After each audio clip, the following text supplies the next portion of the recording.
everyone bring paper? Draft paper. No. Too close. Oh, see, so many things to set up. We need to do this also. Okay.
Sorry, there are only 2 times that you have to show up in class.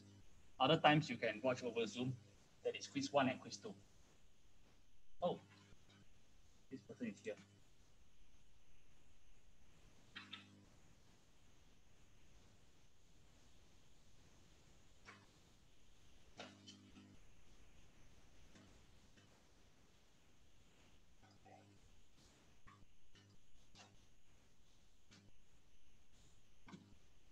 Okay, these people didn't take temperature.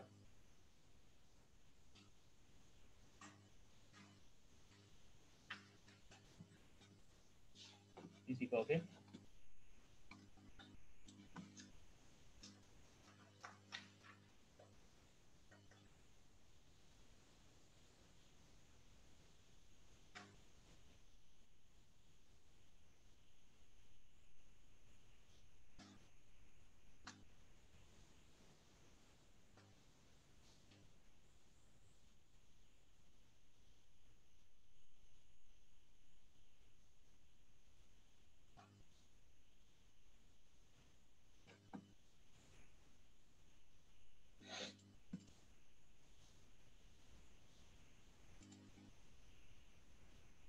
Okay, 何一凡. Can you ask the person beside you?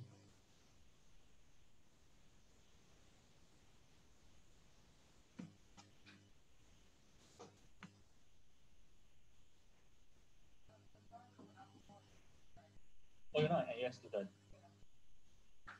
You are a listener. Are you taking the class for exchange student from NTU?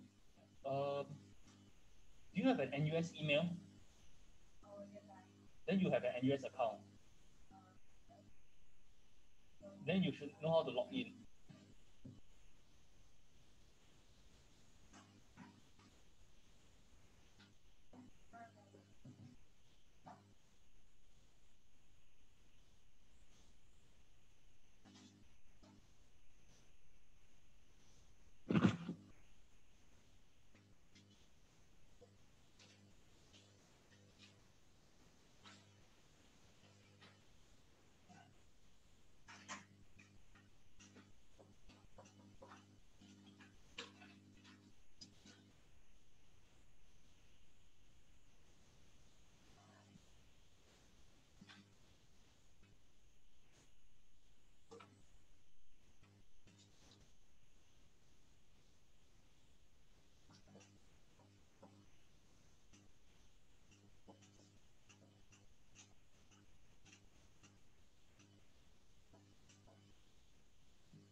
Yeah.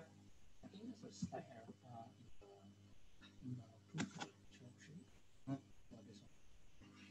First, when you look at the definition for the X and W doesn't contain W. Yeah. You should consider your W, each of the W, yeah, as epsilon for which the distinct host. Yeah. Right. But the epsilons may not be the same.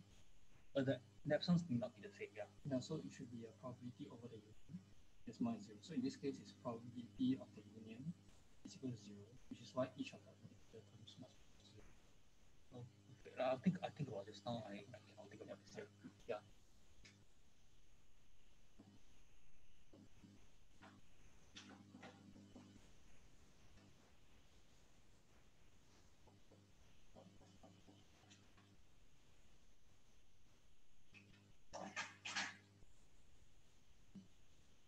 Please take attendance, okay?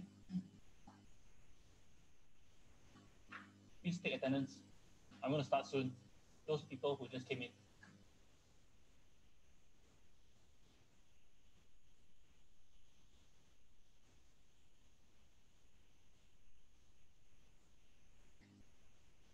Don't sit so close to each other, okay? Try not. This is for the quiz as well as for social distancing. Okay, smile.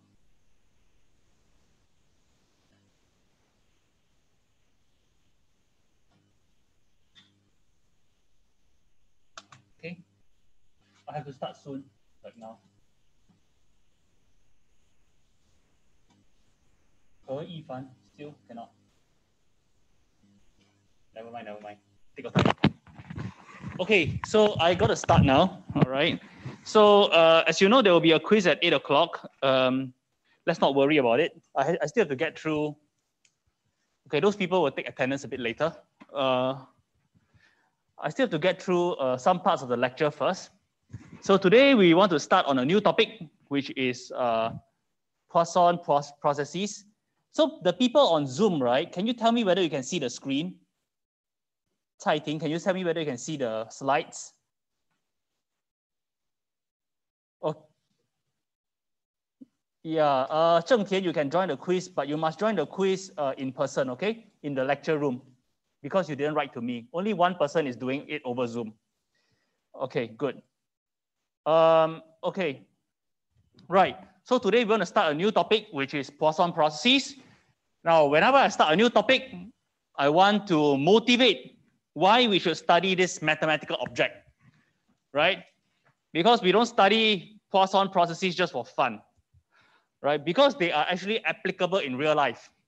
So there are many ways that we can motivate Poisson processes, for example, through neuroscience, like the spikes of the activation of the brain or something like that, right? Spiking. But not everyone is a neuroscience person, so not everyone can appreciate these sort of examples. So today I want to use a real life example to explain to you why we should study. Okay, so we want to motivate the Poisson process using goals in World Cup games. Okay, so before we start, I want to remind people of the exponential distribution, which I put here so that it's easy to refer to. The exponential distribution, okay, is this. And it is known that the so-called inter-arrival times of a Poisson process, I will define all these notions carefully later on. But the inter-arrival times of this counting process, the Poisson process, is the IID process, which consists of a sequence of IID random variables xi, where each xi is an exponential random variable with rate lambda. So the PDF is as follows, okay? And it is only supported on the positive real line, and it has this shape, this exponentially decaying shape. Okay, now, as I already mentioned, the arrivals of a Poisson process is the sequence of increasing random variables. I will do this very slowly later. And in particular, the nth arrival is the sum of the first n inter-arrival times. Okay, now it is known that Sn, we will prove this, and we will mention what this Erlang PDF is. All right. We'll prove this properly later on. It is known that the nth arrival has an Erlang PDF with a shape parameter n and rate parameter lambda. Okay. So these are just some preliminaries. So the Poisson counting process is a process in which NT, the Poisson counting process is a stochastic process that's indexed by continuous time. This notion here, time t is greater than 0 and it is supported on the real line, not just all the natural numbers, right? So it's a bunch of random variables, uncountably many, for which at every point in the positive real line, we have a certain random variable nt. That's why it is uppercase, okay? So at every point in time, nt is a random variable, so it should have a PMF. This is a discrete random variable, but there are many random variables, each one indexed by continuous time. At a fixed time t, nt has the Poisson PMF, which is given by the following. This is the Poisson random variable with rate lambda t. This is the rate lambda t, and we will derive this later on, okay? But you have played around with the Poisson PMF in your homework and so on and so forth, okay? So now you see this is a certain sample path of the Poisson PMF, all right? So we have this situation that at every point in time, what we have is a jump here at whenever an event occurs, we have a certain jump. We start from 0, and then we have another jump at S1, S2, and so on and so forth, and we have a jump and so on and so forth here. So that is the evolution of basically that process. These are the inter-arrival times, the xi's, and if you sum up x1 to x3, you get s3. This is x1 plus x2 plus x3, right? Okay. So this is the Poisson process. We will study a lot of properties about this process very soon. Very soon you will get tired of this process because we will talk a lot about it. But is this process useful? Who cares? Who cares whether this process is useful? Am I asking you to prove things that are just academic in nature? No. Let us look at this example. We focus on 232 World Cup games from 1990 to 2002. Okay, focus on this. So, okay, we focus on these games. Now, there are 4 World Cups in these, how many years? 12 years. There are 4 World Cups. All right, in the first game in 1990, there was a game between Cameroon and the 1986 champions, Argentina. So Cameroon scored a goal against Argentina in the 67th minute. Okay, that game ended 1-0. In the second game, Romania scored 2 goals against the Soviet Union at the 42nd to the 57th minutes. Now, what are the suppose what we do is the following. This is the first game, 90 minutes. We are going to put the games back to back. 90 minutes, so this is the Soviet Union against the Romania game, and this is the Cameroon and Argentina game. So there was 1 goal at the 67th minute here, and the goal scored by Romania in the second game was in the 42nd and the 57th minute. So what are the times to these goals? All right, the first goal was had an inter-arrival time of 67 minutes. Then the inter-arrival time to the next goal is 90 minus 67, which is how much? 23, I guess, plus 42, whatever that number is. Okay, so that is 65, I guess. Okay, and so on and so forth. And here, basically, we only have 15 minutes to the next goal. You get the idea? We are putting the games back to back. Okay, so, okay. So yeah, this is the picture that I drew just now. So we put the game 1 here, the game 2 here, and game 232 here. Okay, all back to back. And we look at the process of the arrival of the goals. Okay, so basically this is the first, I don't know whether it's the first or the 0th, first or the second or whatever. This is the second inter-arrival time and the third inter-arrival time and so on and so forth. Okay, so this is nothing but, this is something like an arrival of goals with all the games concatenated. Okay. Now, so we know for an exponential random variable, simple calculus gives you all these statistics. Okay, so in particular, the means and the mean and the standard deviation of this random variable coincide. Yeah, you need to take the square root of this one. Okay. So we can ask, right? Okay, so now someone has done all the data collection of all the goals here. And then they can actually calculate what is the average inter-arrival time. This is average inter-arrival time. So basically they're averaging all these values here, this, and so on and so forth. There are 200, I don't know how many goals, but whatever number of goals, we are calculating this empirical average. And they calculated inter-arrival times of goals to be 36 minutes.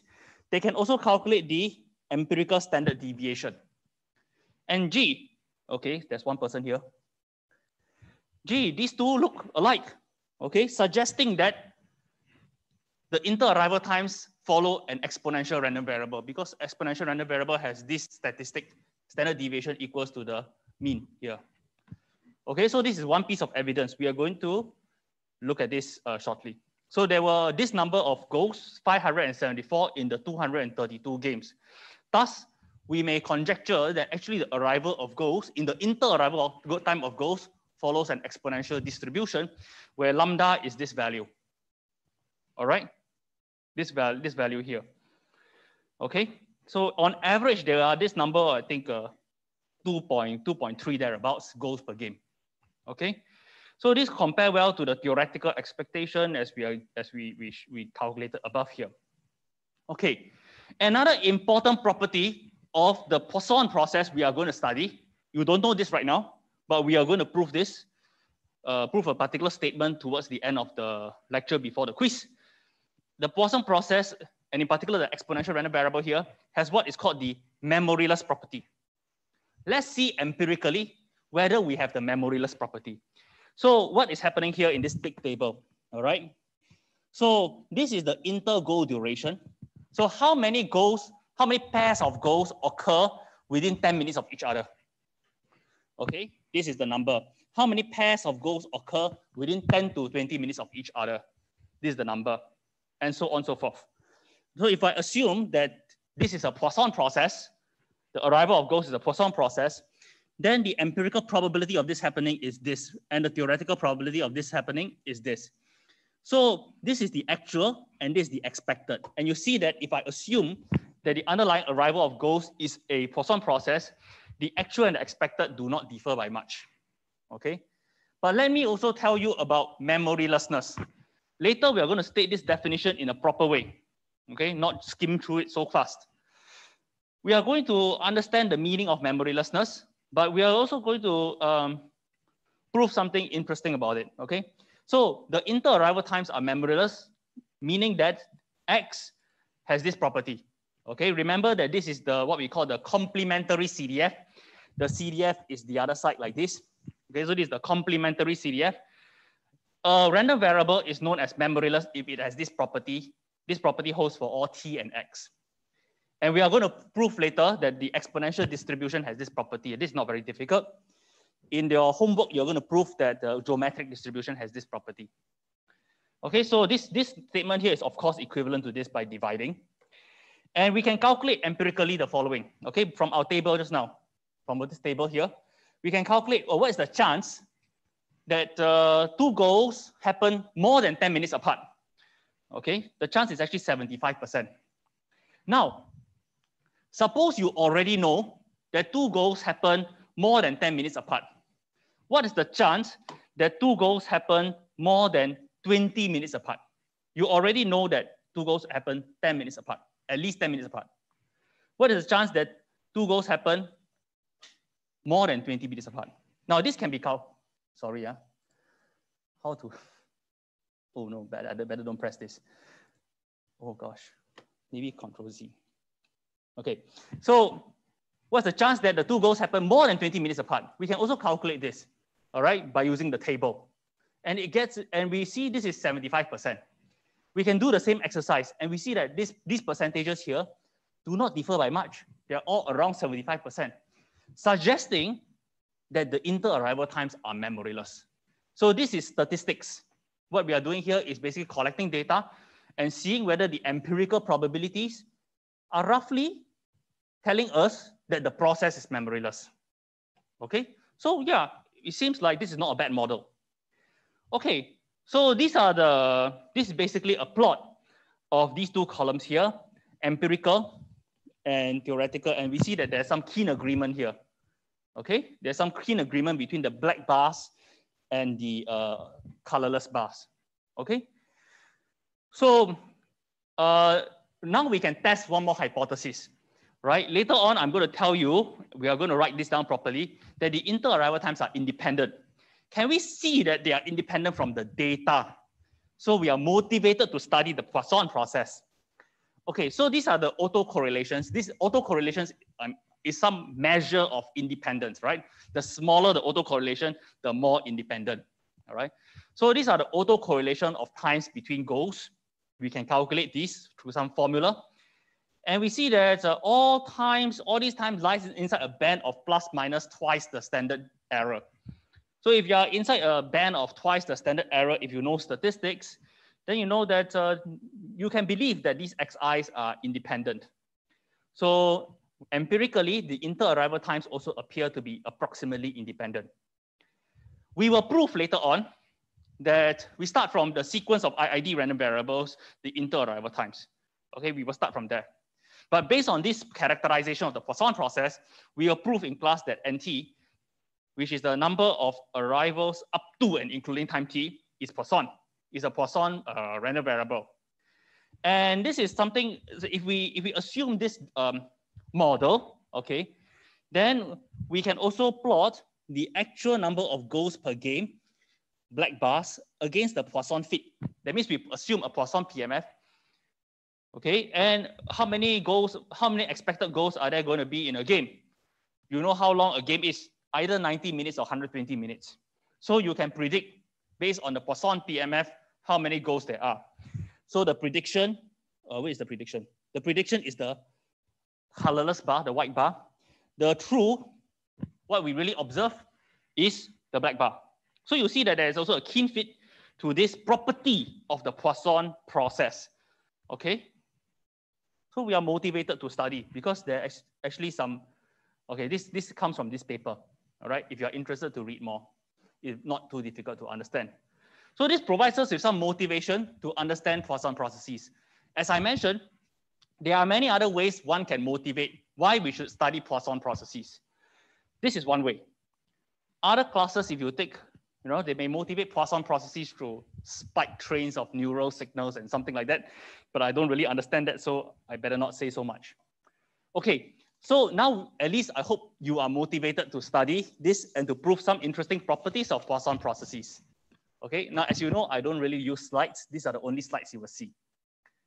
Okay, please don't ask me too many questions about this. I don't really know much about statistics of football apart from everything that I've compiled here.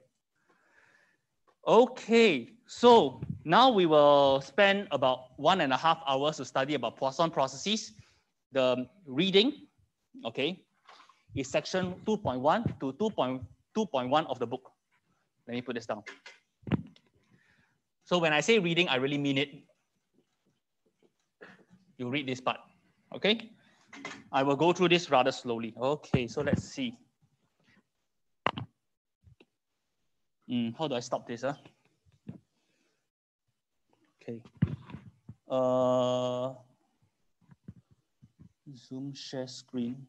Start. Okay. So now we will talk about Poisson processes and all their properties. At least, hopefully, now you are motivated to study Poisson processes. Okay, so as I mentioned, this is the reading. You take it seriously.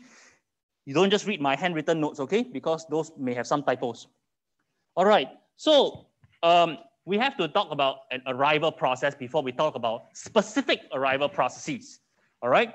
So an arrival process is nothing, it's a sequence of increasing random variables. Now, you know my notation. My notation RV is random variable. RVs is random variables. All right. This course is a course about Poisson processes. Now we have progressed on from talking about individual random variables to many random variables. Okay.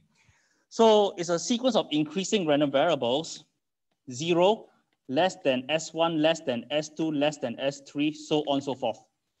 Okay, remark, okay, Si less than Si plus 1 means that Si plus 1 minus Si is a positive random variable.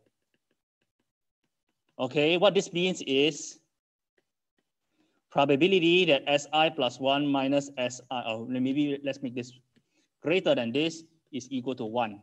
Okay, so basically, an arrival process is nothing but a sequence of increasing random variables. Okay, so this, in the context of arrival processes, these SIs are called the arrival epochs.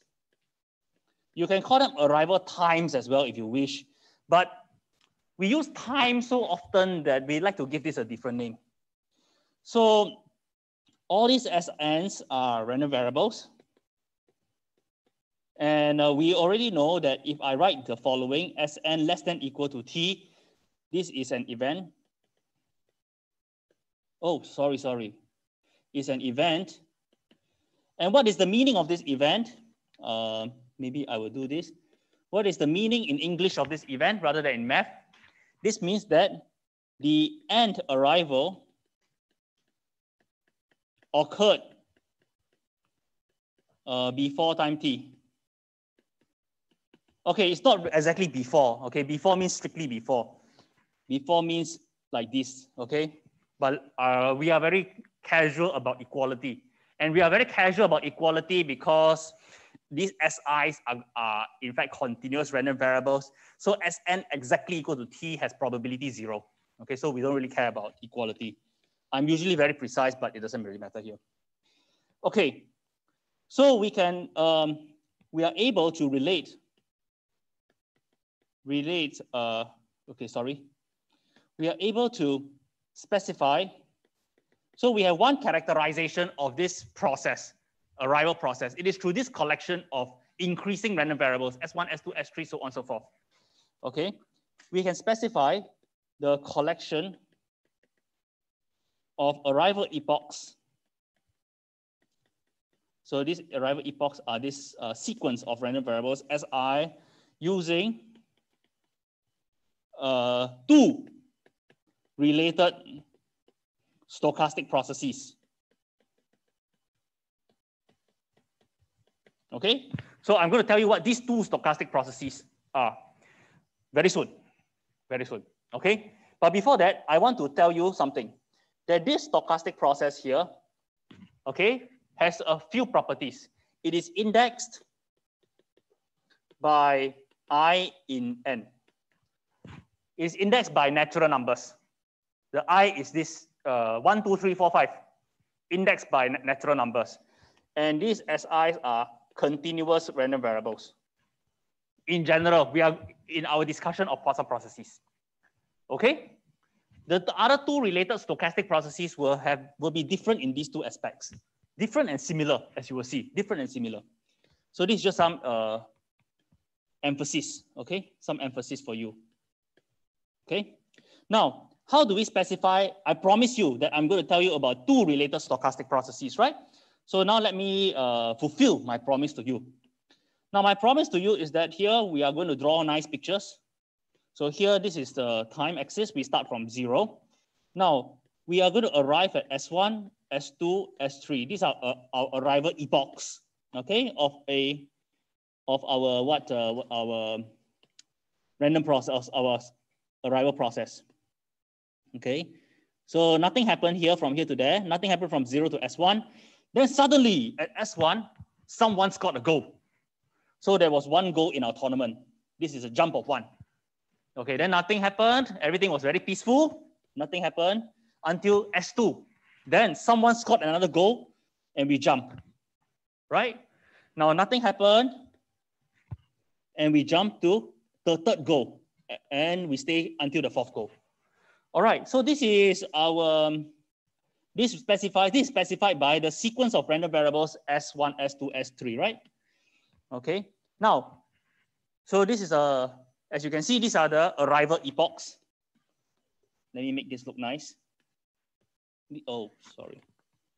So Okay, so these are the arrival epochs. Now from here, we can specify another family of random variables. Let me show you. Let's call this the blue random variables, which are these x1s, x2, and x3. So these have a name. We can now define, based on the S's, the inter-arrival times. What are inter-arrival times? They are basically they are the xi random variables, which are si minus 1. I running from 2, 3, and so on and so forth. Let's see whether this is correct. Okay, this is for the, we need to start off somewhere, right? So this is the subsequent ones, and I need to specify x1 is exactly equal to s1. Well, this condition here is this condition here. We need to start off somewhere. And then this is the subsequent ones. So let's check whether my indexing is correct. So if I put 2 here, x2 here, this is s2 minus 1. So it is s2 minus s1. So s2 minus s1 is this portion here, which is exactly this portion here. So I'm correct. All right, sometimes I get these I's wrong, but hopefully you can see this. So now you see, if one specifies the S process, what is the S process called? The arrivals process. One specifies the inter-arrival times. Okay, so to put this mathematically, all right, I have shown one relation between the X and the S. We can define Sn, okay, which is nothing but the sum up to the nth arrival epoch of the first n inter-arrival times, okay? So because, okay, let me make this clear.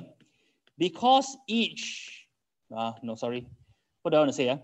Because Si plus 1 minus Si is a positive random variable, okay? It must specify that Xi is a positive random variable. Why? Okay, because this is positive, so this one must be positive, right? So the difference is a positive random variable, so the Xi must be positive random variable. Okay, I already told you what's a positive random variable. We can write it in a different way. The chance that it is not positive is equal to 0.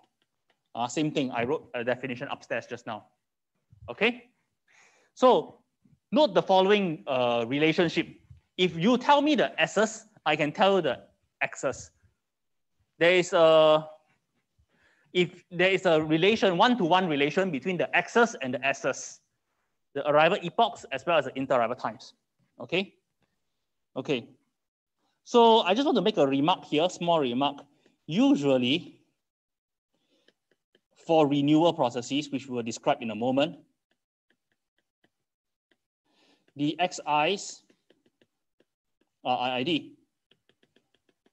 Hence, they are usually it is easier to specify a Poisson process, to specify an arrival process. We have not talked about Poisson process yet.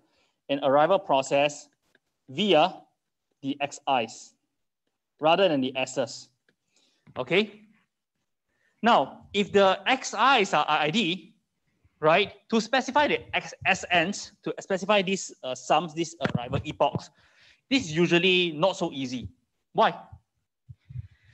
Now, this X's IID, right, just think of S2. S2 is X1 plus X2, right? S2 is X1 plus X2. So you have two IID random variables. What is the distribution of the sum? Well, you need to convolve something, right? And convolution is usually a very painful process. So we don't like to talk about that. Although we will talk about that in this class, all right? Okay, so there is a relationship, a one-to-one relationship between the X process, the inter-arrival times, as well as the S process, which is the arrival epochs. I promised you two related processes, right? Okay, so before I talk about the rest of the other process, I just want to make another remark here. Just now I said that this S process is indexed by the natural number, indexed by I, and they are continuous random variables. Okay, now my X process is also the same. They are also indexed by a natural number, I, and they are also continuous random variables. So I can conveniently use this. These are also indexed by I, natural numbers, and the Xi's are continuous random variables, at least in the context of Poisson process. Okay, so I can make the same remark. The next family of any questions? Any questions?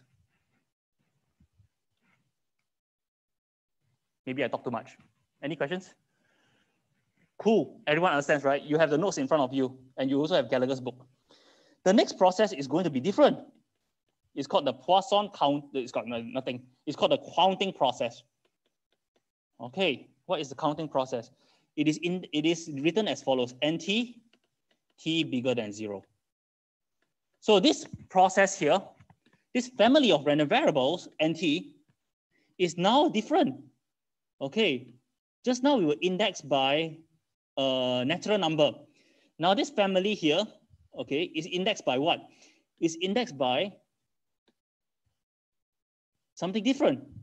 Okay, this is indexed by t greater than 0, so uncountable set of times. Just now we were indexed by natural numbers, so obviously countable. And then each random variable nt will turn out to be integer valued. So certainly not a continuous random variable. Okay, they are integer value. We will show this, we will argue about this very shortly. And what do these signify? Okay, nt is equal, what is the physical meaning of nt? The number of arrivals in the interval 0 to t like this. Now this means, this is the set, of course, open on the left-hand side, close on the right-hand side, but it really doesn't matter whether I do close or open, okay? Because the chance that there is a goal exactly at the 10th minute is actually 0, okay? Right, or there's a goal exactly at the start of the game here, that's exactly 0, okay? So it doesn't matter whether I close or open this, but I'm following the convention of the book. Okay, so what is the meaning of this? Let me use this picture again, so I don't have to redraw. Okay. Okay, so basically we have this picture here. You saw this sequence of random variables, the S random variables, as well as the X random variables. So where is our N random variable? Okay, so now let's suppose what is your favorite T? Aha, my T is here. This is my favorite T. Let's say tower, because there are too many T's floating around. Okay, so here. So at this point, what is n tau? It's equal to 2. Right? So what is the number of arrivals? So n tau is the number of arrivals in 0 to tau. So how many arrivals happen? One arrival happened, one arrival happened here. So n tau is equal to 2. Okay, let's do another exercise here. So we have this. This is another of our favorite times, tau prime. N tau prime, of course, is equal to 3. Here, n tau prime is equal to n tau. I'm running out of symbols already. Tau prime primer equals to 1. Okay, so you see, what do we see? You see that again, if you tell me the S, I will be able to draw this picture and I will be able to tell you the N at any point in time, right? So these three families of random variables, the S, which is an arrival epoch process, the SX, which is inter-arrival times, and the N, which is the counting process, they are all in some sense interchangeable. And we will prove, and we will write down a statement properly soon to mean what is interchangeable or equivalent. Okay. Now, some observations. Any questions about this process, this NT process? Now, just now it is easy to relate. Sorry, I have to move up and down. We don't have this board. Just now it was easy to relate X and S through these nice formulas. But this N is not so easy to relate through these formulas. But we will try later on, okay? It's just a number of arrivals in 0 to t, right? That is the definition. Okay, now let's make, any questions? How about the Zoom people? Okay. All right, so any questions? Yes.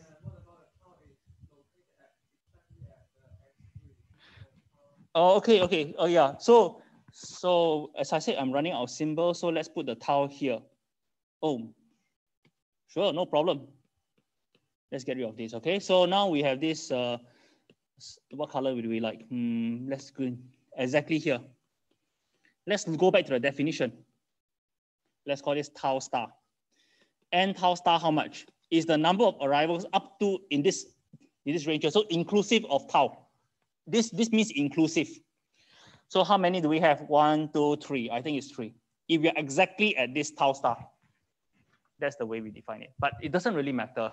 I'm just following the book. Oh, hopefully this doesn't go off. Okay. Any other questions? Okay. So just a remark. Okay. So clearly, if we have for all tau bigger than or equal to t, all right, if I have 2 times, then n tau is bigger than or equal to nt.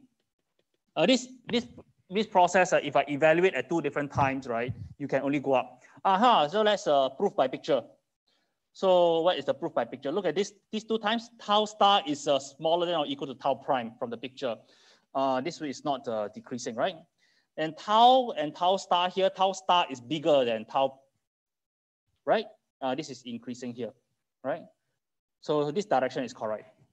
So in other words, for every pair of times such that tau is bigger than or equal to t, then n tau minus nt is a non-negative random variable. So non-negative random variable means equals to 1, okay? So that's x is a non-negative random variable there. Oh, hopefully you understand this, okay? So any questions here about the 3 processes that we have talked about? We have talked about the S process, the X process, what is this? And the N process, okay? So all these processes, we will interchangeably talk about this very soon. Now, we will also prove that if the X process follows this sort of distribution, the N process will follow Poisson distribution. Then we will prove about, we will make some statements about the S process. And from there, we will also talk about a lot about properties of the Poisson process, okay? Okay, so the first fact that we will prove today, that we will write down properly today is the following, which is actually a very strange fact. For every n bigger than 1 and every t bigger than 0, we have the following statement. So this is an event, as n smaller than or equal, less than or equal t is equal to nt bigger than or equal to n. So this is the first fact we will demonstrate tonight. Okay, so the first time you look at this, it's very difficult to get your head around it. At least for me, difficult. You know why? You look at this here. Here the n is happening right here in the subscript. And here you have this t, and you are trying to relate these 2 processes. All right, and this is less than equal, this is more than or equal. So my thoughts get very confused whenever I see this sort of statement. So we need to prove this properly, okay? So, but let's try to see how we should do this. The left-hand side and the right-hand side are both events. Events are sets, I already told you. Because, okay, this is an event because this is a random variable. Random variable less than something is an event, okay? So event is a set. So the claim here is that this set is equal to this set. So there's only one way to do this sort of thing, so you prove this way here and to prove this way here, okay? So we will do this, okay? So let's do this properly. Okay. So let's assume the left-hand side. So, okay, let me write this properly. So suppose that Sn is less than equal to t. What does this mean? We are just going to track definitions. This means, sorry, the handwriting is getting worse and worse. Means that the end arrival occurred before time t. That's what I want to write down. But I stop here, okay? Let's say occurred at some time. Let's give it a name, tau less than equal to t. Okay? So the end arrival occurred at some time, tau less than equal to t. Okay? So this means that now, so at this point in time, we only talk about the S process. I'm trying to unravel this statement here. You have to think very carefully. I'm trying to unravel the statement. So suppose Sn is less than or equal to t. That means that the end arrival occurred at some time. So there's an end arrival here. So Sn is here, t is here. That's the meaning of Sn less than or equal to t. This is when the end arrival occurred. Okay, understand? And this occurred at time tau. I'll just draw a small picture. So what does it mean? N tau, all right, is exactly equal to n. Aha! This is a very good, just now the gentleman there asked a very good question because it helps me to explain this line here. N tau is equal to n. Because now we are exactly, we're exactly at this point where this is time is tau, okay? We're exactly at this point. So what is n tau here? It must be equal to n by the statement that, by the question that the gentleman asked just now. Okay, so what does this mean? So now I look back at my remark. Tau is smaller than or equal to t here, right? So I look back at my remark here. Here I flip it around, and here we have this statement here. That is, this n is a non-decreasing process in terms of the argument, right? So we have that this must imply that nt is bigger than or equal to n. Why? Let's too fast. So because nt is bigger than or equal to n tau. Because t is bigger than or equal to tau. It's at least tau here. Right? And we have that this implies this. Right? Because t is bigger than or equal to tau. So nt must be bigger than or equal to n tau by the remark above. Sorry, the remark is not very well written because I flipped the tau and t around. But hopefully you are accommodating enough and can flip this tau and t in your brain. Okay? Someone who teaches better would flip this so that this is corresponding to this. But hopefully you can make clear that n is a non-decreasing process. Okay, so we are done. So this implies that, okay, this is the statement that is meant to be proven because these two are the same. Oh, not quite the same. This is equal to n. All right. So these two statements are then equal to the same. And so we prove this inclusion. Sn less than or equal to t, this event here is contained in this event here, nt bigger than or equal to n. And we are one side done. Any questions about this? So this proof, right, depends on our convention of, this proof depends on our convention of this definition of this nt. It should include this side, okay? It should include, this should be closed on the right-hand side, okay? Otherwise, there's some small issue that we have to deal with, and it's not nice to deal with. Okay, I will pause for questions about this proof. This is quite important. If you can do this, the next one is exercise, which I will also do for you, I think. Yeah, we have more than enough time. We have 1 more hour. Any questions about this proof?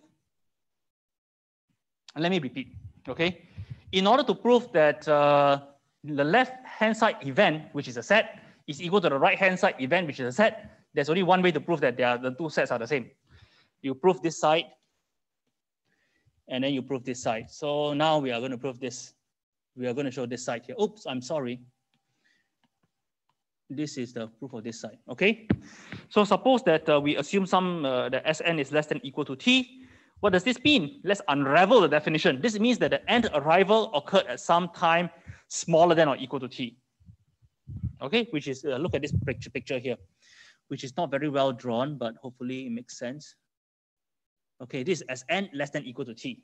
The end arrival occurred here at some point tau, okay, which is less than or equal to t. So, so now we have to go back to what is the meaning of this line here in English, right? This means that n tau is equal to n. The number of arrivals at tau is exactly equal to n. I don't write down remarks for no reason. So I wrote down this remark saying that n is actually a random variable that is non-negative, right? This random variable for tau greater than or equal to t is non-negative. So here now t is bigger than tau. So this is certainly nt is bigger than or equal to n tau, but n tau is exactly equal to n. So this is included in this. So one side, halfway done. Okay. Any questions? If not, we will prove this other direction. Okay. Oh, where are we? Okay. Now suppose this is exercise. Okay. Everything can be done by symmetry. Okay. What does this mean? So we have to ask ourselves what this meaning of this statement. Okay. This implies that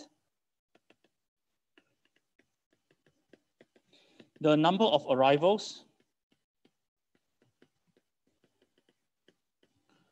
up to and including time t is bigger than or equal to n. Is bigger than at least n, right? But I can write here at least n if I just want to be very fast. But because we want to think a little bit to prepare ourselves for the rest of the argument, I will write is some m bigger than n. Let's give it a name. Okay. Now what does this mean? Now let's look at this statement here. Implies that the number of arrivals up to and including time t is some m, some integer m. So what does this mean? Okay. So I claim that this means Sm is less than equal to t. Can you see why?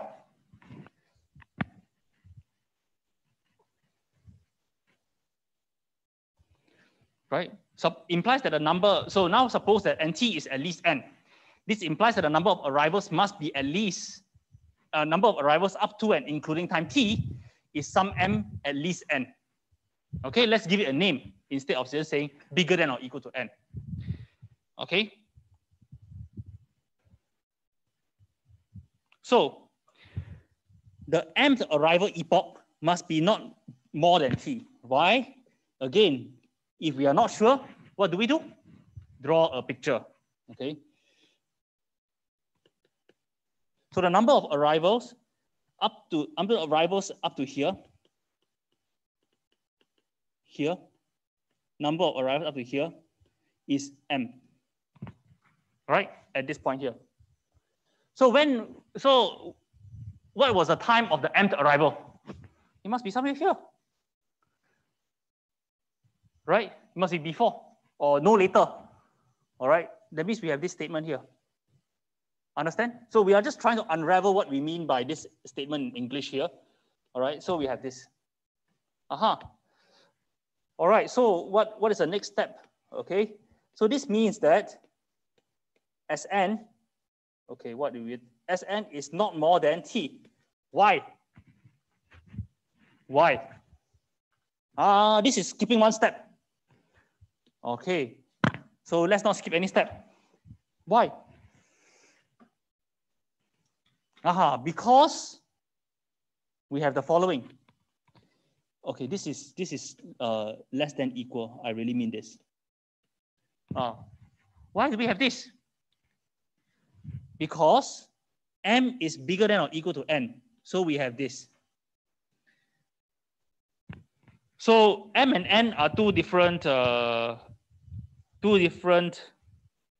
integers, and m is bigger than n.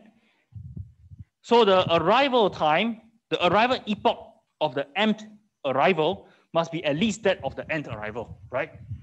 But we already have this bound here.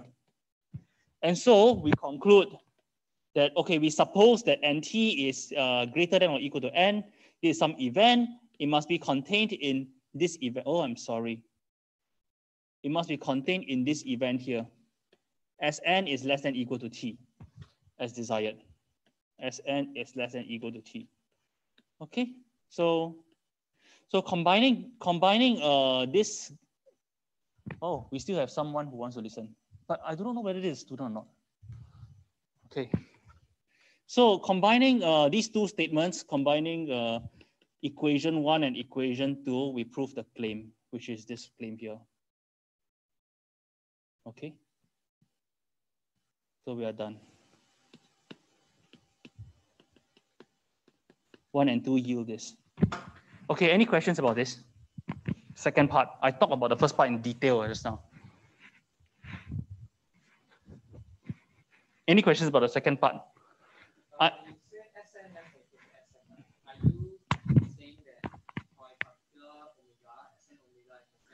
Very good question. Very good question. Yeah. So all these, right?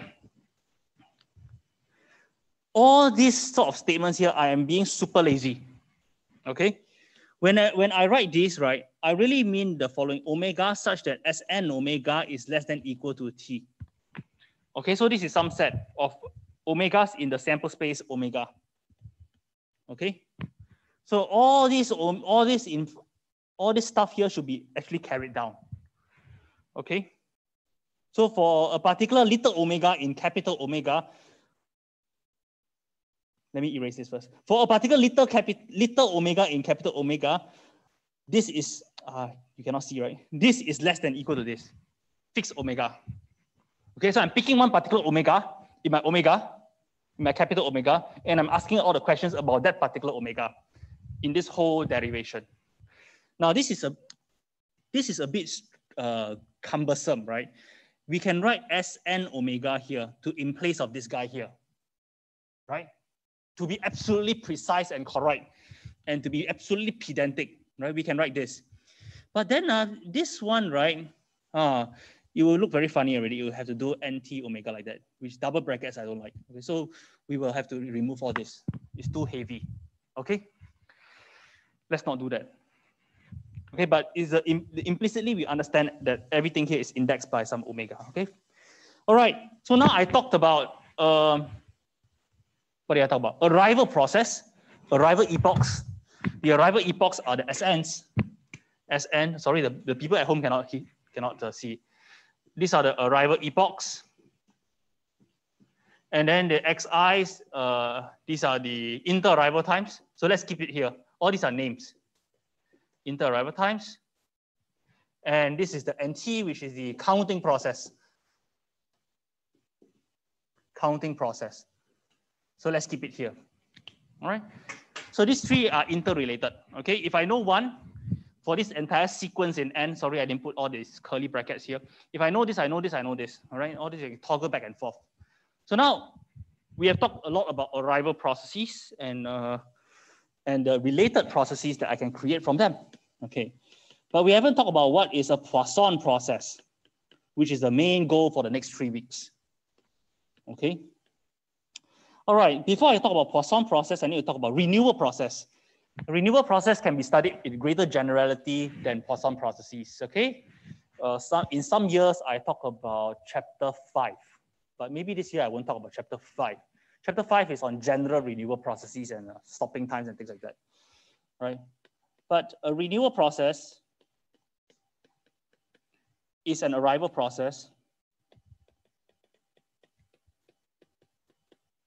This is a renewal process, an arrival process in which the inter-arrival times xi are IID. Okay, so the inter-arrival times could have very well been anything. All right, any sort of have arbitrary distribution. Now, if it so happens that the inter-arrival times are IID, and hopefully by now you know what's IID, then we say that the arrival process is a renewal process, okay? Now, okay, we won't spend too much time on general renewal processes. We don't really care too much about them. We care about a Poisson process. A Poisson process is a renewal process as defined above. So all the inter-arrival times are IID, in which the inter-arrival times which are IID times are, okay, let's say the inter-arrival times xi are exponentially distributed.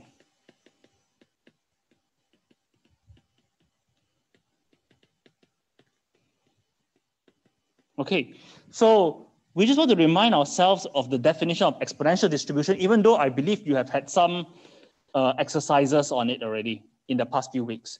So this is a certain exponential distribution I've already written it on the board for the people in the audience, but for the people in the Zoom, I'm just reminding you of the exponential distribution, which looks like this. Okay, so we say that this exponential distribution has rate lambda. Now, lambda is known as a rate. Okay, so this exponential distribution models a lot of things like decay of these photons or something like that, but I don't really know. So it looks like this. All right, we have this fxi of x. And on the left-hand side is all 0. Okay, maybe I will use this. Okay, on the left-hand side is all 0. And then it jumps up to lambda here. And then there's a decay here. Okay, so that is the exponential distribution. Hopefully you have had some exercises on it to calculate, for example, mean and variance. This sort of things require integration by parts. But the fact of the matter is that expectation earlier of xi is 1 over lambda. This is a simple calculation. Variance of xi is equal to 1 over lambda squared. And in particular, this is a very interesting process that satisfies the condition that the spread or the standard deviation is equal to the mean. Okay, it is very interesting random variable. Okay, and it is very interesting for one other reason that we will show tonight. Okay, memorylessness. Not too many processes or not too many random variables have the property of memorylessness. We will talk about this in a moment. Okay, so lambda is called a rate. I just want to be a bit long-winded of the process So now we can talk about the rate of the process. Why? Because I've already specified the inter-arrival times. So I've specified the nature of the whole Poisson process. It's a process such that the xi's are IID. All right, so I can talk about the rate of the process, not just of the random variable xi. Understand? Because the xi's already specify the whole process. Okay, very good. So lambda t, what does this mean? So roughly speaking, we will show it formally later on, is the expected number of arrivals, okay, in any interval of length t. Okay. So lambda, it can be considered as 1 over t of the expected number of arrivals. Okay, here is expected 1 over t, or this is just some algebra, right? It's 1 over t of the expected number of arrivals in any interval of length t. So it can be considered as the expected number of arrivals in a unit interval. Okay, thus it's a good thing to call it a rate. The number of arrivals, for example, the number of photons that came into my photon counter in 1 second. Okay, in a unit interval or unit time frame. Okay. Okay, this is not very nice. Let me make this look nice. Okay, so anyone has any questions about the exponential distribution? You need to be super familiar in this class, in this part of the course with exponential distribution, Poisson distribution, Erlang distribution. What else? These are the three. Because this is an exponential, this is an Erlang, and this Poisson. And binomial and negative binomial. All right, all these distributions are intimately, can be derived from the Poisson process. Okay, binomial, negative binomial, together with these three things. All right, cool.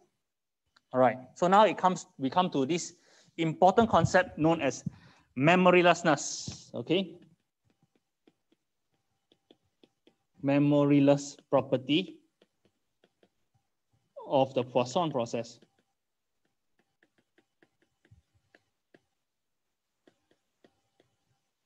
Okay, what do we mean by memorylessness? Okay, definition. Now the word memoryless here can refer to two things. Some people get confused from my experience in teaching this class. Memoryless can refer to a random variable. You can say, oh, this random variable is memoryless. It can also refer to a process, a renewal process in particular. if the inter-arrival times of a renewal process are governed by a random variable that is memoryless, then the process is memoryless. Okay? A renewal process is one in which all the xi's are IID. And this is governed by some distribution. If this distribution here is memoryless, as defined in this definition soon, then we say that the process is memoryless. Okay? Definition. A random variable x possesses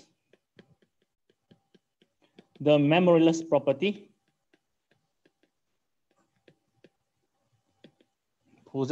If x is a positive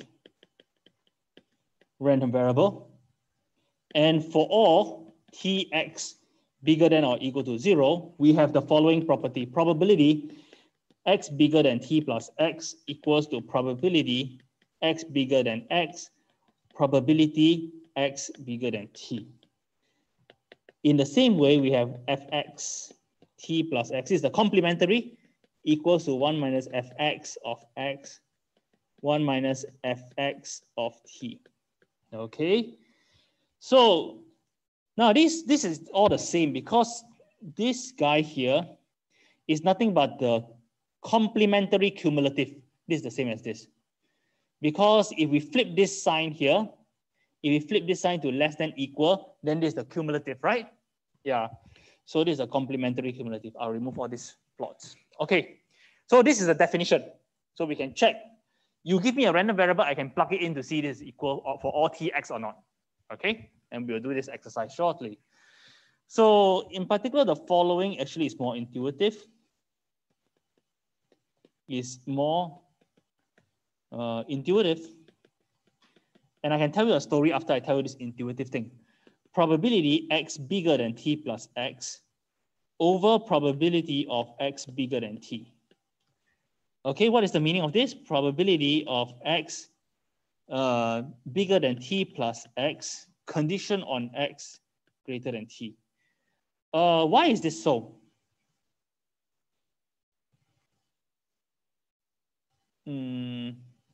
So this is always true. This is by Bayes' rule. Okay, let's show this properly. So let's go from the right-hand side. This is nothing but probability of x bigger than t plus x intersect x bigger than t divided by probability x bigger than t, right? By Bayes' rule.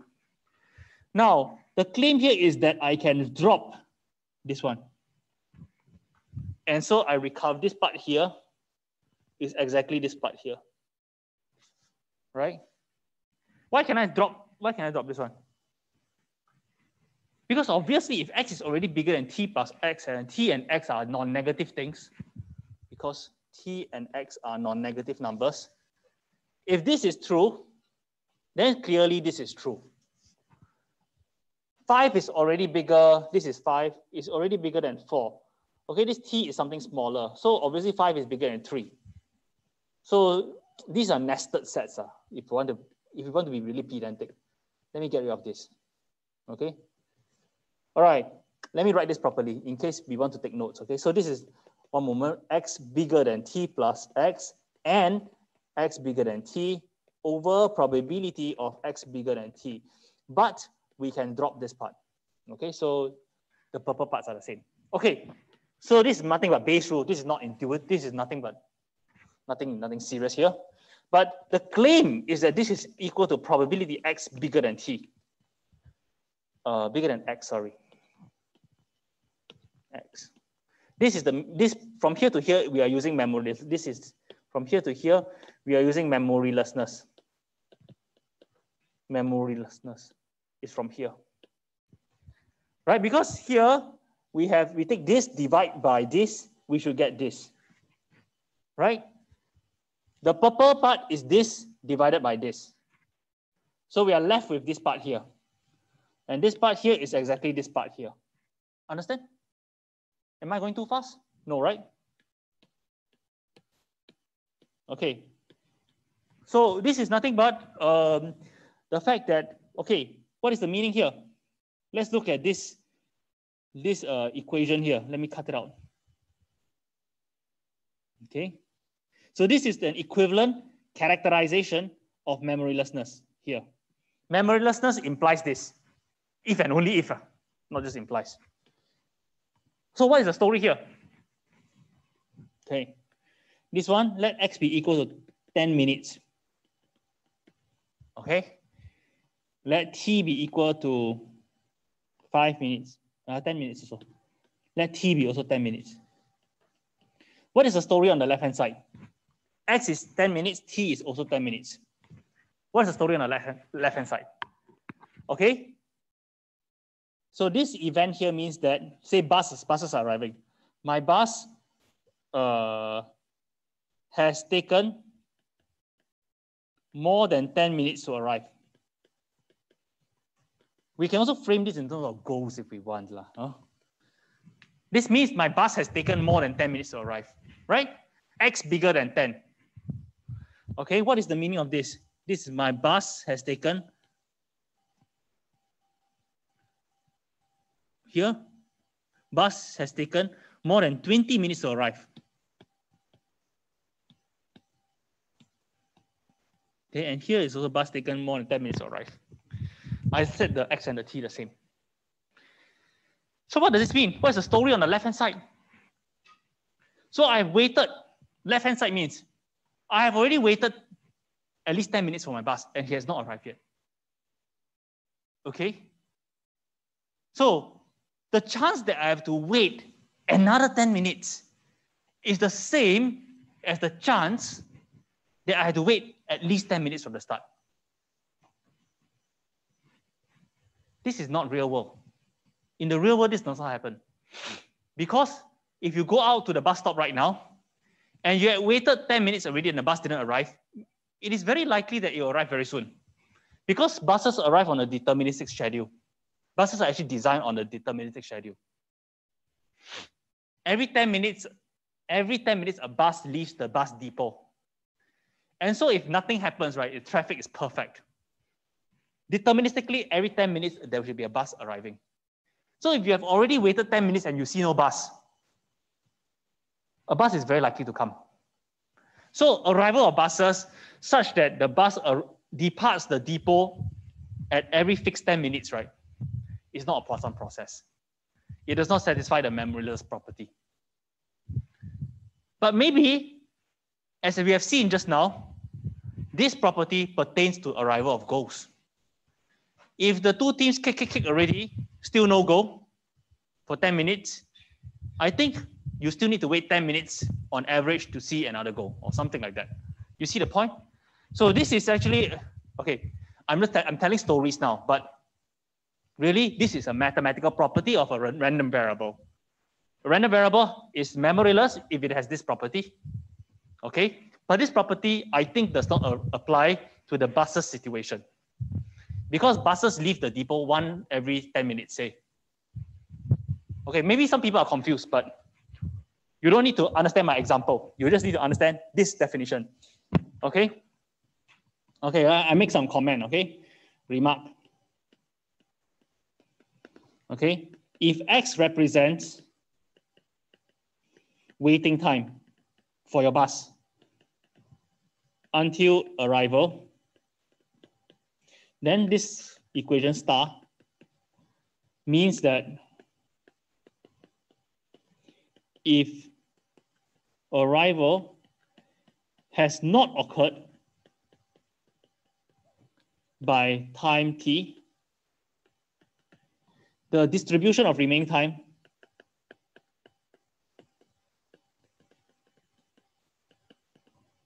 is the same as the original waiting distribution.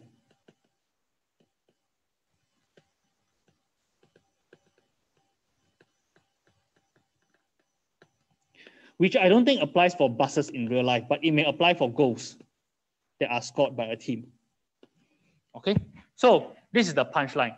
Intuitively, this is the intuitive meaning. Okay, but we want to follow the definition when we do math.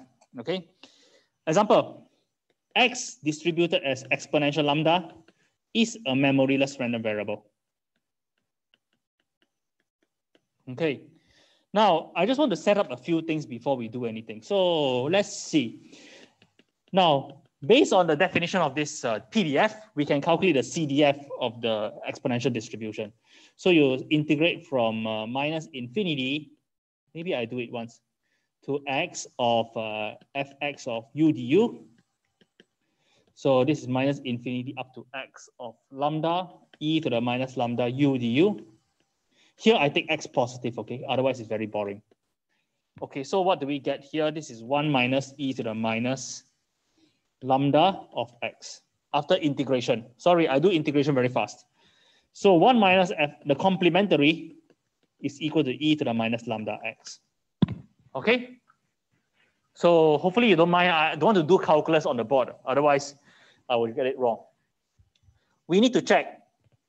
Maybe we want to check this because I said that this is one of the conditions that we can check. And we have already set it up such that we have created the complementary CDF. All right, we have created it. So might as well check the complementary. Okay, the left-hand side is e to the minus lambda t plus x. This is equal to e to the minus lambda x. This is equal to e to the minus lambda t. So these two merge together, give you e to the minus lambda t plus x as desired.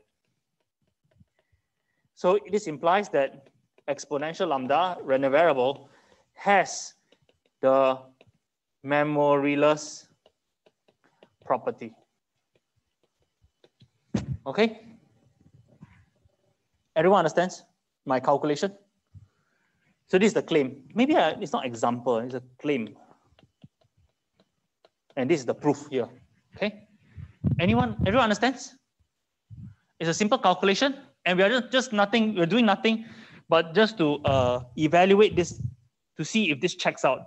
This is the complementary CDF, this is the complementary, but these two multiply to give this, so this is equal to this as desired. Okay, so you may wonder, at this point, the good student among you would wonder something. Okay, so we see that exponential random variable is a memoryless random variable, and it's okay, so memoryless random variable, and furthermore, you all know that x greater than 0 almost surely. Okay, that means that x positive random variable. Okay, now how many memoryless random variables have this property? That means supported on the real line or supported on the positive real line. How many random variables are there in the world that like this have this property that they are positive almost surely? Okay, claim. If x, okay, I don't need to say almost surely positive because a memoryless random variable is already positive almost surely. But let me be very pedantic. And x is memoryless. X must be exponential lambda for some lambda greater than 0. So the only random variables that are memoryless, okay, this property, this almost surely positive, not so important. Okay, if x is memoryless, x must be exponential random variable. There's no other in the world. The only parameter you can tweak is this rate here. Okay. So both ways. The easy way, right, is I give you the exponential random variable. You go and plug it into this equation here to check that it's true. This is an easy thing, all right? The converse is very interesting, right? Okay, I proof sketch the converse in 2 minutes. I don't know whether I can do that. No. But do people understand the statement first or not? Statement. If I have a memoryless random variable, then it must be exponential lambda for some lambda. Okay.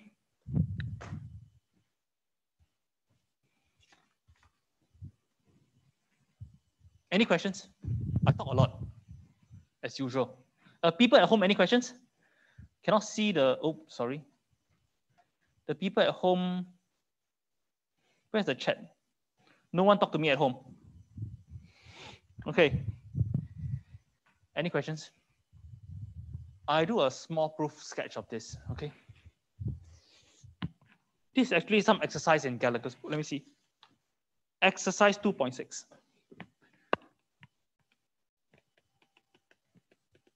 But I think it's interesting, so let's do it. Okay.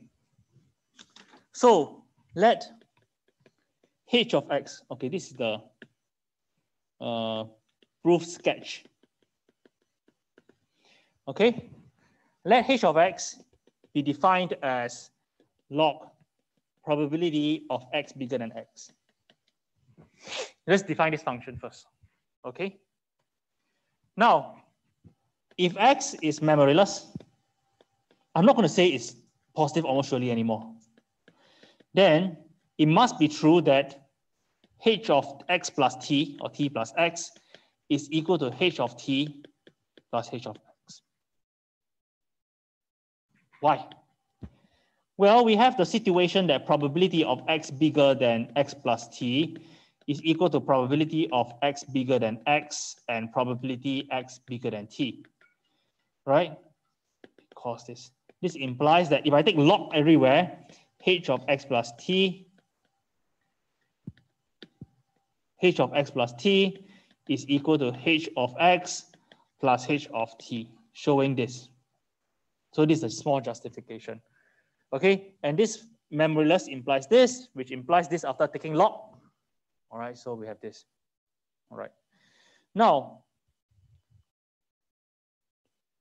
h is non-increasing. That's another fact. Is it non-increasing or non-decreasing? Can someone help me? I think it's non-increasing. Because the CDF, the cumulative, is non-decreasing. Cannot decrease. The CDF can only go up. So now this is a complementary. This is the complementary. Take log, no difference. H is non-increasing. And in particular, it's monotone. Monotone means it can only go in one direction. Right? In this case, it is non-increasing, so it can only go downwards. Okay?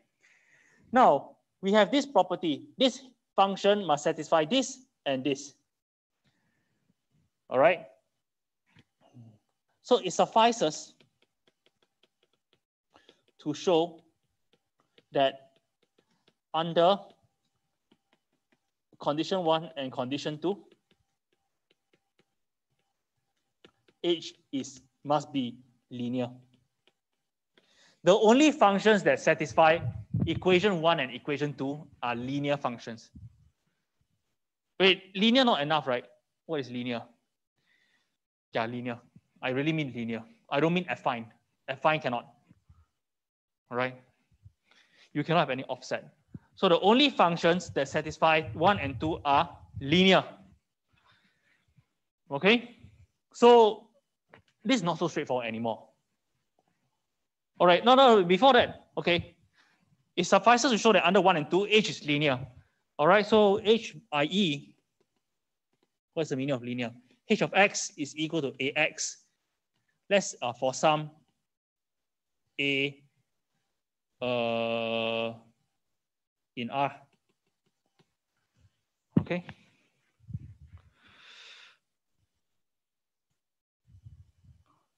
Okay, sure. So this it suffices.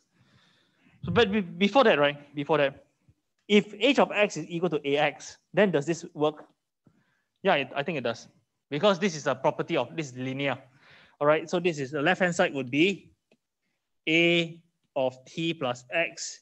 This would be a of t plus a of x, which checks out to be a of t plus x if we collate everything together. You agree? So if h is linear, then condition 1 is satisfied. All right. But condition 1 alone is not enough. All right. You could have very wild functions, all right, that satisfy condition 1 without condition 2 not linear. Okay. So the way to show this properly, and I'm not going to do it, is via a few steps. Okay. Right. Show for x integer. Then the usual type of pattern, show for 1 over x integer. Then next one is show, so the statement is true for x rational. And then use 2 and some form of continuity. It's not continuous, but you use some form of continuity that I'm being very vague about to show that the statement is true for all x in R. Okay, so this is the usual type of procedure. When we cannot do something, we do something simple first, like we show it's true for integer. Then we show it's true for 1 over integer. Then we will show for rational. Rational is very close to these two things, right? Combine these two things together, you can show rational. Now then we have shown for all rationals. All right, then we can, the rationals are very close to irrationals. So we can complete the proof, okay? So I'm maybe going to type this out for you guys, all right? I don't have time to prove this properly because I only have 20 more minutes and I want to show one more thing, all right? Okay, so we want to prove something about the Poisson process, okay? And we want to answer this question. What's the distribution of the first arrival after a given time t, given deterministic time t? Okay, so we want to answer this question and elucidate the importance of memorylessness of the Poisson process. Okay, this is the question we want to answer. Okay, so let me just take my beautiful picture and then use it. Okay. Okay, so what do I really mean by this question? It will be made clear in this picture. Right, so now what do I mean here? So I will take a particular time t, here, deterministic time. And I want to understand the behavior of this random variable here. Z, we will call it Z. Okay, so you have a particular fixed deterministic time t. And you want to understand the distribution of Z.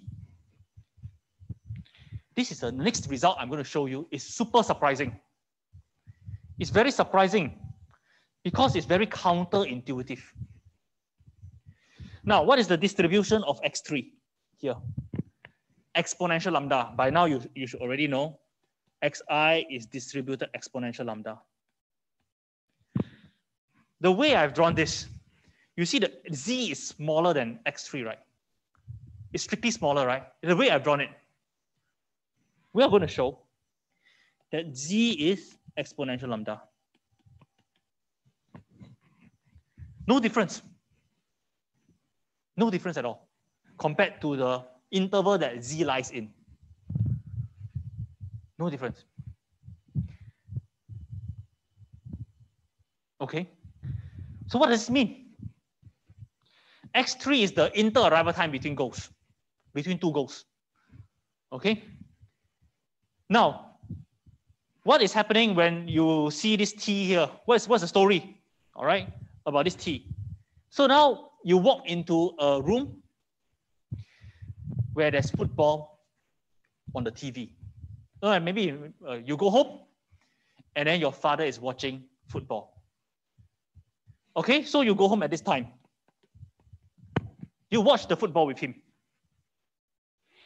So what is the distribution to the first goal? After you sit down, that is Z. You walk in at a fixed deterministic time. Okay, so how long do you have to wait in anticipation of the next goal? That is characterized by the random variable Z. Now, different from your father who is watching football, he's observing this random variable because he has always been sitting there. All right. So the inter-arrival times are exponential lambda. We are going to prove that once you sit down and you wait for the first goal to happen, that distribution is also exponential lambda, which is kind of counterintuitive if you think about it. But it's all because of the memoryless process. Memoryless random variable and memoryless process. Okay? So I have to state this properly. And we will also consider t here. Wherever t is, the z random variable will have this sort of behavior. We're going to prove this, okay? All right, so theorem. This is the only theorem we'll prove today. For a Poisson process of rate lambda, okay, for any given t greater than 0, define z to be the random length from t to the next arrival. Then z is exponentially distributed with rate lambda. I'm just going to write this, i.e. fzz, we have already calculated the distribution, a cumulative distribution function, is 1 minus e to the minus lambda z, z bigger than 0. Okay. Furthermore, z is independent of nt. Okay. And z is independent of all the nt arrivals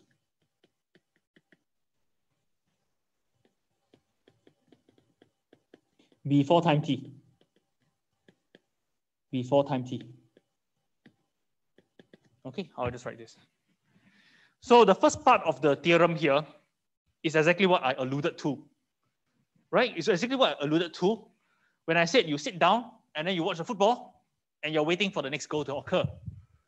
And that's exactly exponential lambda. This is a bit counterintuitive because you see this, all right? Z seems to be smaller than x3, okay? But this is true due to the memoryless property, and we will see why memorylessness is important. Everyone clear about the statement, theorem statement?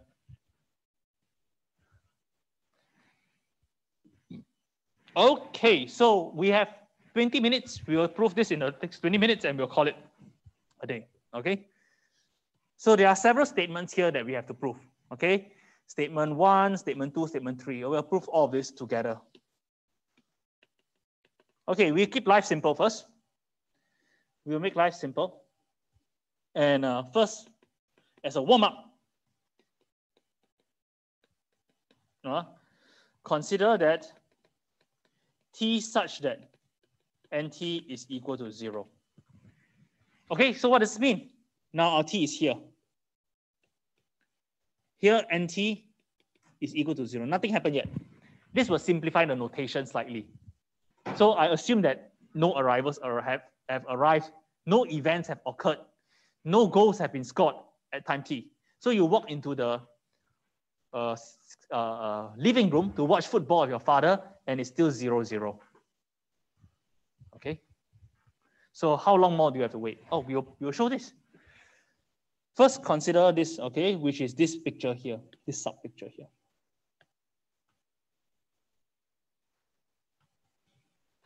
This picture here, let's put it here. Okay, so all the details are here. What do I need? Let me make this cleaner. T here and nt is equal to 0. Okay, so given nt is equal to 0, so this means that i.e. no arrivals yet at time t. Okay. Given that nt is equal to 0, so clearly x1 must be bigger than t. And z is equal to x1 minus t. Let's see why this is true, okay? X1 is equal to s1 in this case here. And now x1 is certainly bigger than t because x1 is here, t is here. All right, just look at the picture. And z is nothing but x1 minus t. Follow the picture.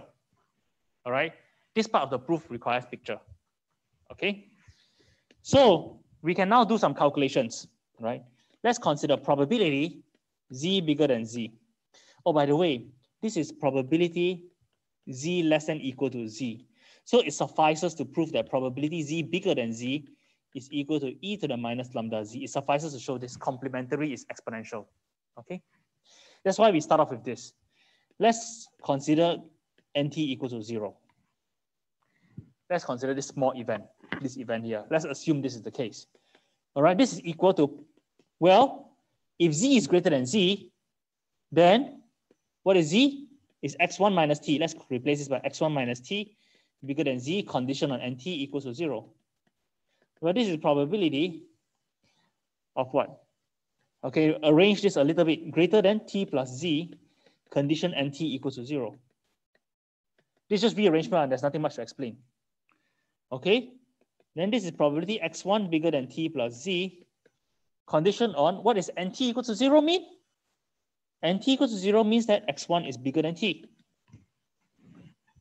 Okay, all right, let me walk through these steps one more time. It is useful to consider this quantity so that we can attempt to prove that this is e to the minus lambda z. That is what we want to prove in a moment. Okay, we want to hope that this is e to the minus lambda z. But this is exactly equal to this because z is equal to x1 minus t. So I replace z with x1 minus t. This is moving. I'm not talking about moving. All right. But this event is exactly this event here. Correct? All right. So great. Okay. So what do we want to do? So now we can exploit memorylessness. By memorylessness, this is equal to e to the minus lambda z.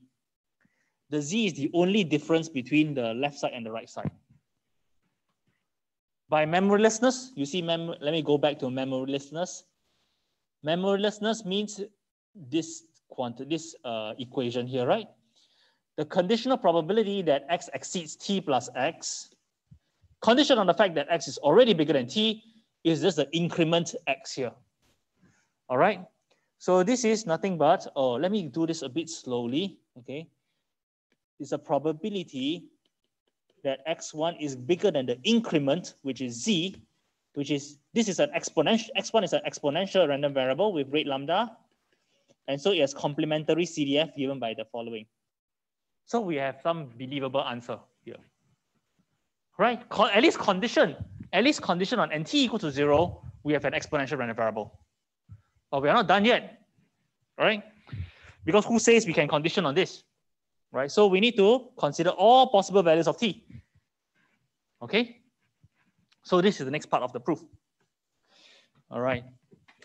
So now we consider a general case. Okay, before that, any questions about this proof? Anyone has any question about all these steps? The people at home, any questions about these steps? Any questions here? Everything's super clear, right? All right, so now let's do something marginally more challenging, okay? Challenging, all right. In the general case in which nt is equal to n, not necessarily equal to 0.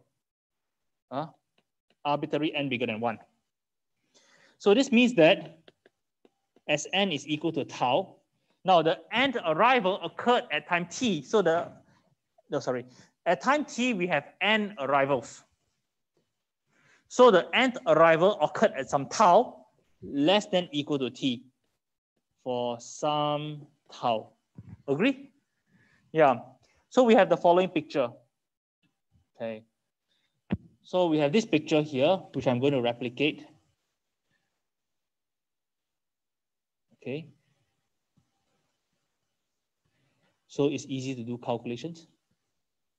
Okay, so we have this picture here, and we don't want to do this anymore here. So now we are arriving at a certain time t. All right.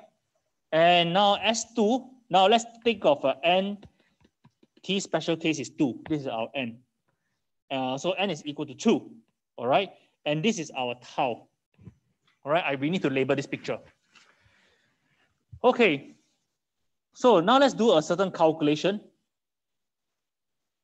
All right. So let me just write this down. Condition on nt equals to n. Sn is equal to tau less than t for some tau.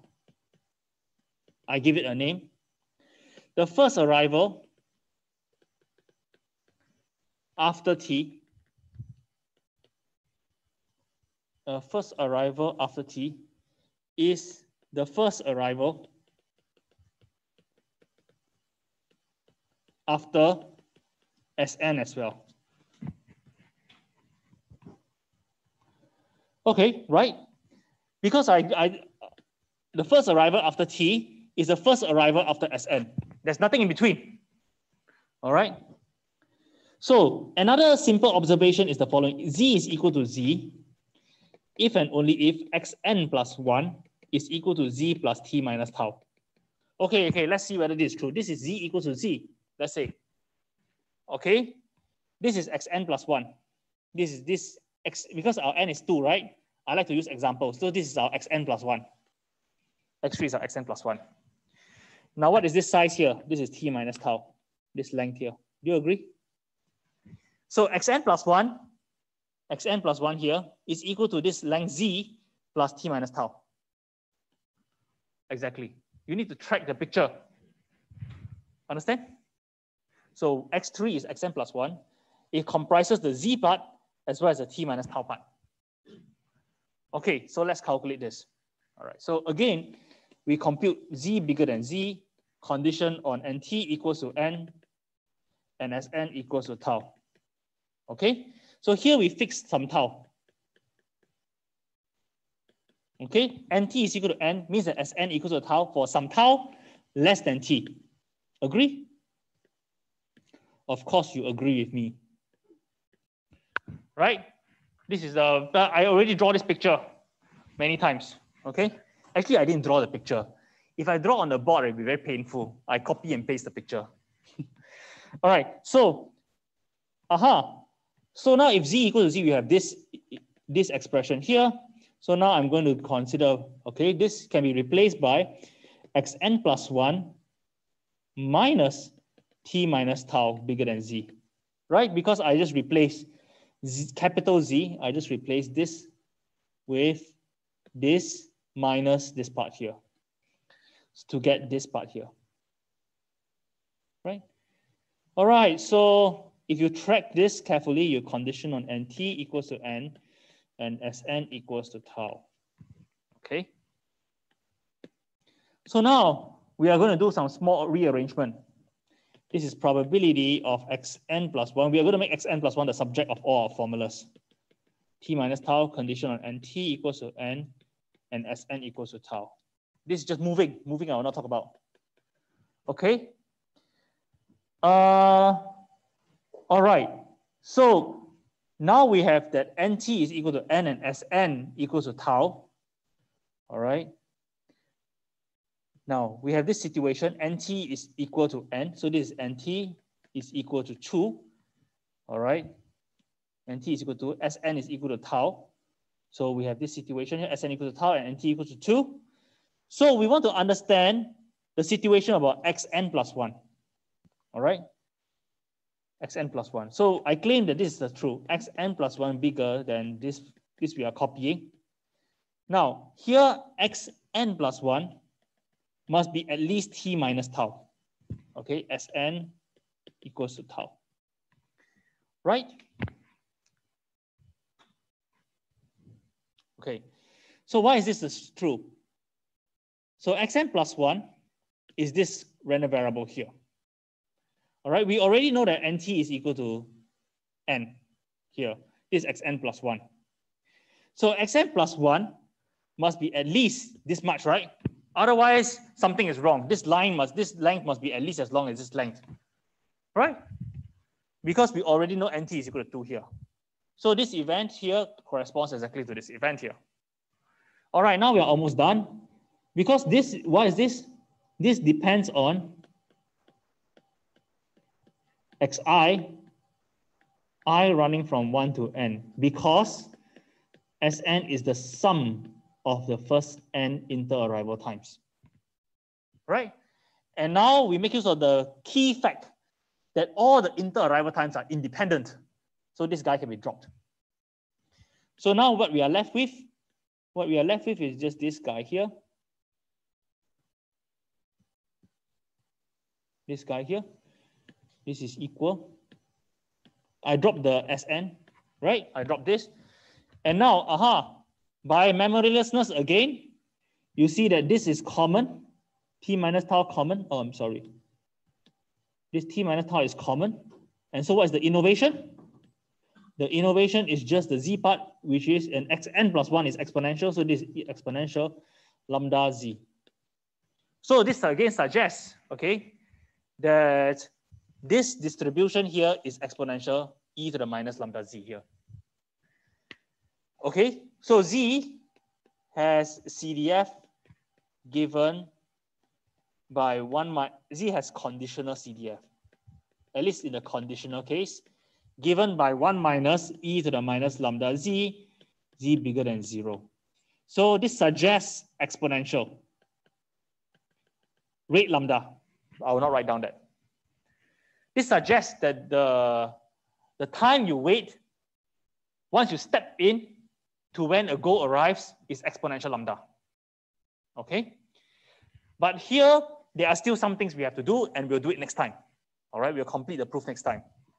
Actually, this is a very bad way of stopping because you shouldn't split a proof into 2 lectures. But I think this is not a bad time to stop because I want to give you 20 minutes to rest before you take the quiz.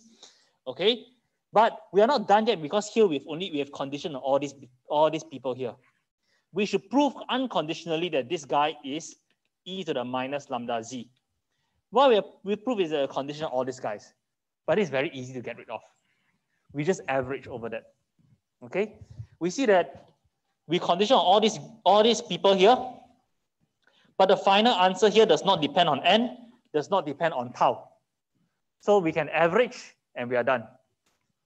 All right, so I have done a rough proof of the first part of the result that the waiting time to the next arrival once you join is actually exponential lambda.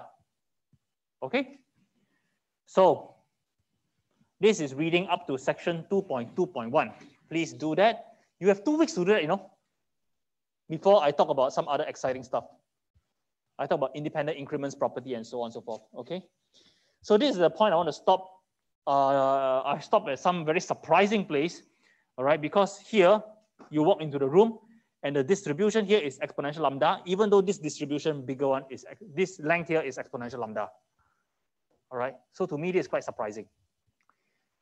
Okay, we come back at 7:55 for you to prepare and sit down. Okay, and then we will take the quiz. Okay, thank you very much and good luck. You can take out one piece of paper written and we will do the quiz.